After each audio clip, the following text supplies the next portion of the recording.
Hello बच्चों, SC children academy की online classes में आपका स्वागत है। एग्रीकल्चर केमिस्ट्री के अंदर हम लोग मृदा के बारे में पढ़ रहे हैं और इस लेसन का लास्ट टॉपिक जो है आज की वीडियो में हम पढ़ेंगे कि मृदा निर्माण को प्रभावित करने वाले कारक कौन कौन से हैं। तो ये पिक्टोरियल मैंने आपके सामने बनाया है, इसमें सारी चीजें क्लियर हैं कि मृदा निर्माण कारक हैं कौन कौन से, कि ऐसे कौन से कारक हैं जिनसे मृदा का निर्माण होता है। अब अगर मृदा का निर्माण इन कारकों के द्वारा होता है तो इसका मतलब ये हुआ कि ये कारक ही मृदा को प्रभावित करेंगे। तो इसमें दो प्रकार के कारक जो हैं वो आएंगे, एक तो होते हैं सक्रिय कारक और दूसरे होते हैं निष्क्रिय कारक। सक्रिय कारक जो है उनमें जलवायु आ जाती है और जैवमंडल आ जाता है, और निष्क्रिय कारक जो है उसमें पैतृक पदार्थ, स्थलाकृति और समय आ जाता है। सक्रिय कारक जो है उनकी खासियत ये होगी कि उनके अंदर बदलाव आता रहता है। ठीक है, जैसे कि जलवायु की अगर हम बात करें तो जलवायु जो है वो समय के साथ बदलेगी। ठीक है, हर दिन के हिसाब से जलवायु के अंदर परिवर्तन होता है। और अगर जैवमंडल की बात करें तो जीवों के अंदर भी बदलाव आएगा, ठीक है, समय के साथ। लेकिन निष्क्रिय कारक जो है, जैसे पैतृक पदार्थ हुए, पैतृक पदार्थ का मतलब ये है कि भाई जहां जो क्षेत्र है वहां मृदा की संरचना किस प्रकार की है। जैसे रेगिस्तान के अंदर सिलिका जो है या बालू रेत की मात्रा बहुत अधिक होती है, तो वो पैतृक कारक है उसका। ठीक है, उस मृदा के निर्माण में उसकी एक मुख्य भूमिका होगी, लेकिन उसके अंदर बदलाव नहीं आएगा। वो बालू रेत वहां वैसी करोड़ों सालों से वैसी पड़ी है, तो इसका मतलब वो वैसे ही रहेगी वहां।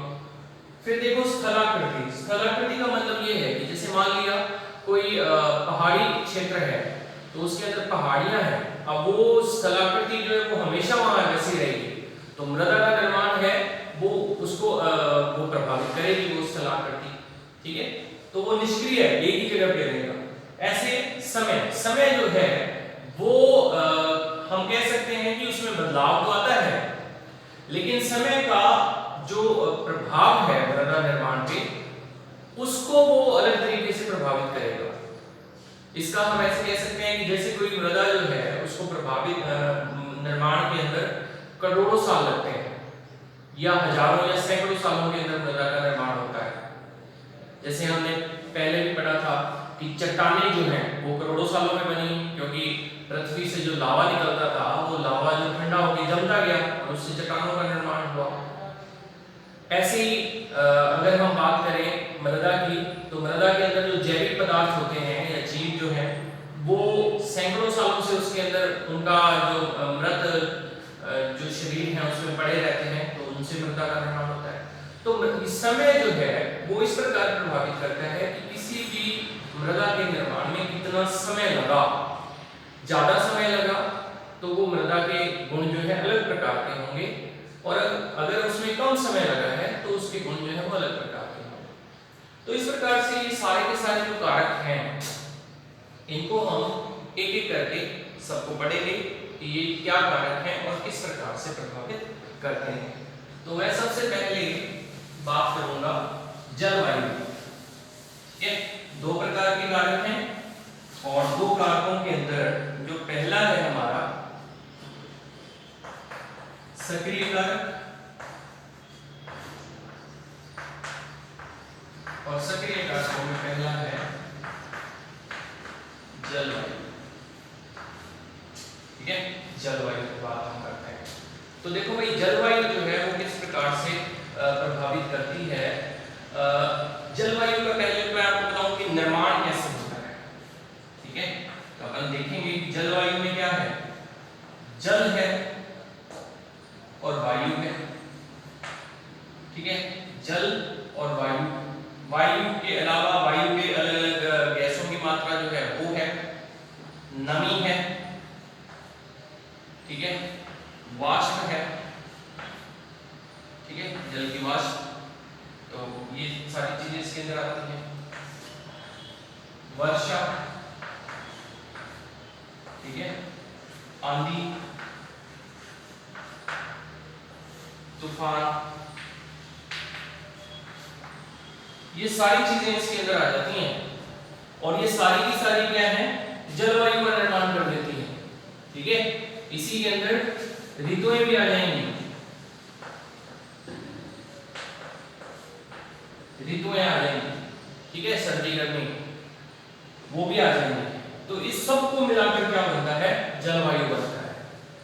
अब इसके किसी भी टॉपिक से हम समझ सकते हैं कि जैसे देखो जल है, तो जल जो है मृदा निर्माण को प्रभावित करेगा। जैसे रेगिस्तान में जल की कमी है तो वहां कैसी मृदा पाई जाती है, हम जानते हैं बालू रेत पाई जाती है, अनुपजाऊ मृदा होती है क्योंकि जल की कमी है। और ऐसे ही हम देखेंगे कि वो क्षेत्र जहां पर जल की अधिकता होती है तो वहां जो जलवायु इस प्रकार की होती है वो अलग प्रकार की होती है, मृदा जो है वो अलग प्रकार की होती है, उपजाऊ मृदा होती है। तो इसका मतलब ये हुआ कि जल हुआ, वायु हुई, शुष्क वायु अगर है तो वहां पे मृदा का निर्माण जो है अनुपजाऊ मृदा होगी। वायु में अगर नमी ज्यादा है तो फिर क्या होगा, वो जो वायु है मृदा के निर्माण के लिए अधिक जो है वो कारगर साबित होती है। तो इस प्रकार से ये सारे के सारे जो है जो कारक हैं वो जलवायु का निर्माण करते हैं और ये सक्रिय हैं सारे, ये सारे के सारे बदलते रहते हैं। ठीक है, बदलते रहते हैं। तो इसका मतलब ये हुआ कि ये जलवायु का निर्माण करते हैं और सक्रिय कारक होते हैं। फिर उसके बाद में जलवायु के बाद में जो दूसरा कारक था, दूसरा कारक था जैवमंडल।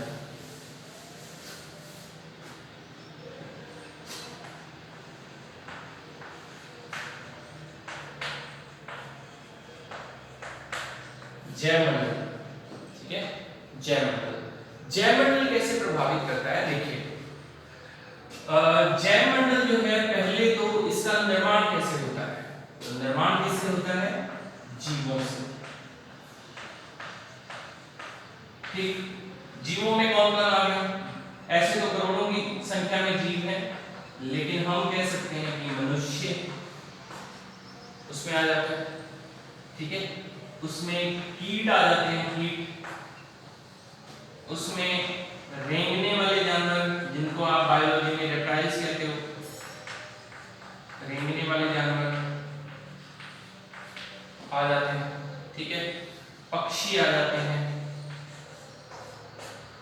इसके ये सारी चीजें इसके अंदर, इनसे मिलकर जैवमंडल का निर्माण होता है। तो मृदा जो है वो किस प्रकार से प्रभावित होती है, तो देखिए आपने देखा होगा कि फसलों के अंदर जैविक खाद डाली जाती है, जैविक खाद। जैविक खाद जो है क्या करती है, जैसे जैविक खाद में होता क्या, केंचुए होते हैं, जो गोबर की खाद डाली जाती है, तो वो केंचुए हुए है ना, गोबर की खाद हुई या और कोई उसका प्रकार हुआ, वो मृदा को क्या करते हैं, भूमि को उपजाऊ बना देते हैं। तो इस प्रकार से क्या होता है कि वो उपजाऊपन जो है उसमें बढ़ता जाता है और मृदा का निर्माण जो है वो सुचारू रूप से होता रहता है। तो मतलब ये हुआ कि जो जैवमंडल है या जो जैविक कारक हैं वो मृदा को वास्तव में बहुत अधिक जो है रूप से प्रभावित करते हैं। ठीक है, तो जैसे जो बिल बना के रहने वाले जानवर हैं जैसे चूहे हुए, तो वो भी मृदा के अंदर क्या खोखला करते हैं मृदा को और उसमें ऑक्सीजन की मात्रा बढ़ती जाती है। केंचुए का भी यही काम होता है, केंचुआ क्या बिल बनाता है, मृदा को खोदता जाता है, उसमें ऑक्सीजन की मात्रा बढ़ती जाती है। तो मृदा जो है उसमें ऑक्सीजन की मात्रा बढ़ेगी तो इससे क्या होता है, उसका उपजाऊपन जो है वो बढ़ता जाता है। तो ये सक्रिय कारकों के अंदर दो कारक हमारे प्रभावित होते हैं। इसके बाद फिर आता है निष्क्रिय कारक। दूसरे प्रकार के हैं निष्क्रिय कारक, और निष्क्रिय कारकों में पहले कौन से आगे, पैतृक पदार्थ, पैतृक पदार्थ।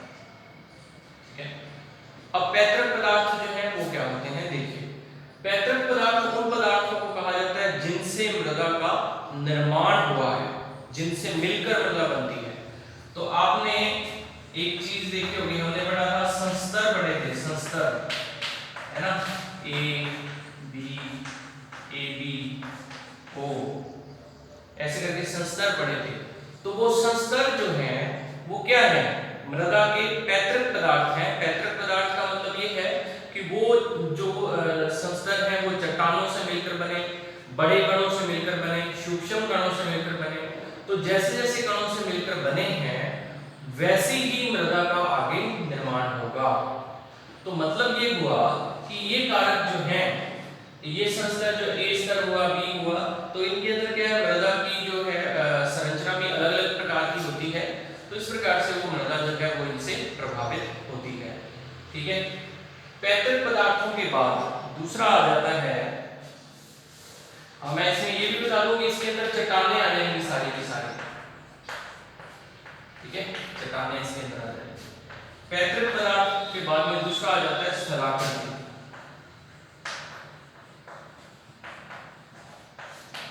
स्थलाकृति के अंदर हम बात करें तो स्थलाकृति में सारी चीजें आ जाती हैं, जैसे कि पहाड़ हुए, रेगिस्तान हुआ, ठीक है, उसके अंदर बहने वाली नदियां हुई, समुद्र के प्रति नजदीकता हुई या समुद्र से दूरी हुई, ऊंचाई हुई। ठीक है, ऊंचाई के ऊपर आप जैसे जैसे पहाड़ों पे जाओगे वातावरण ठंडा होता जाता है, और अगर हम रेगिस्तान में जाते हैं, जैसे गहराई वाला क्षेत्र है, तो इसमें तापमान जो है वो ज्यादा होता जाता है। तो इस प्रकार से हम देखेंगे कि इसके अंदर स्थलाकृतियां जो हैं वो भी जो है वो जो मृदा के निर्माण को प्रभावित करती हैं। इसके अंदर क्या होता है कि जैसे अगर अपन उदाहरण लें समतल जगह का या रेगिस्तान की बात करें, तो रेगिस्तान के अंदर जहां पर नदियां नहीं है तो वहां पर क्या होगा, जल की मात्रा कम होगी। अब वो स्थलाकृति है, रेगिस्तान एक स्थलाकृति है जो कि जल की कमी की वजह से क्या हुआ, मृदा के निर्माण को प्रभावित कर रही है। और ऐसे ही अगर आप पहाड़ी क्षेत्रों में जाओगे तो वहां बर्फ ज्यादा होती है। बर्फ ज्यादा होने के कारण वहां का मृदा की संरचना अलग प्रकार की होती है। मृदा की संरचना अलग होने की वजह से वहां पर उगने वाली वनस्पति भी अलग प्रकार की होती है। तो इस प्रकार से स्थलाकृतियां जो हैं वो भी जो है वो मृदा निर्माण को प्रभावित करती हैं। और फिर उसके बाद में लास्ट आ जाता है समय।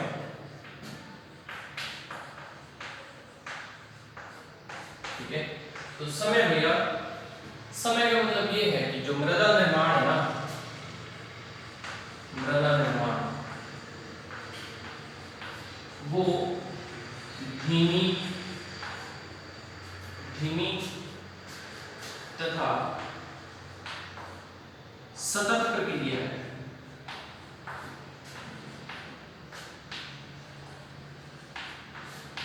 धीमी तथा सतत प्रक्रिया, ठीक है, धीरे धीरे निर्माण होता है। और सतत का मतलब होता है लगातार, जिसके अंदर हजारों साल लगते हैं। ठीक है, हजारों या सैकड़ों और करोड़ों। ठीक है, तो इसका मतलब ये हुआ कि इसमें बहुत ज्यादा समय लगता है मृदा के निर्माण के अंदर। तो यही कारण है इसका कि वनस्पति जो है वो अलग अलग क्षेत्रों में अलग अलग मृदा के हिसाब से पाई जाती है। जैसे अगर अपन रेगिस्तान की बात करें तो रेगिस्तान के निर्माण में भी करोड़ों साल लगे हैं। अगर आप इसमें इसकी जियोलॉजी पढ़ोगे तो उसमें ये बताया जाता है कि रेगिस्तान जो है यहाँ पर पहले समुद्र पाया जाता था, टेथिस नाम सागर था।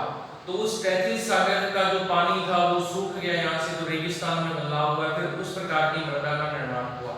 तो उसमें करोड़ों साल लगे, और उन करोड़ों सालों के अंदर आप देख रहे हैं कि मृदा किस प्रकार से जो है वो निर्मित हुई है। तो समय जो है ये एक महत्वपूर्ण कारक है जो कि मृदा निर्माण को प्रभावित करता है। और नॉर्मली अगर हम बात करें तो मृदा निर्माण के अंदर 200 साल माना जाता है, कम से कम लगते हैं उससे। 200 साल से पहले मृदा का निर्माण इतने से इससे कम समय में होता नहीं। ठीक है, तो ये आपका टॉपिक था। यहाँ आपका लेसन भी खत्म हो जाता है। कल हम किसी नए लेसन के साथ मिलेंगे और इसके नोट्स आपको बना लेने हैं मृदा के, और जो जो भी चीजें मैंने आपको बताई हैं उनको आप अपने नोटबुक में